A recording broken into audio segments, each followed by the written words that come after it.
باشه، تو راست میگی. گیریم که من بخشیدمت. این بچه هم میبخشدت؟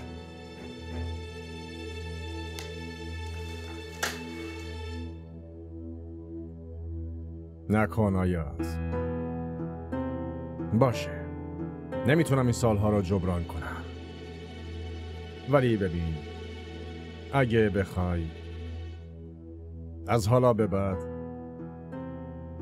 میتونم بابات باشم. یعنی میتونم کنارت باشم. اگه افتادی میگیرمت، بلندت میکنم، به خاطرت جونم من میدم. تو جون منی.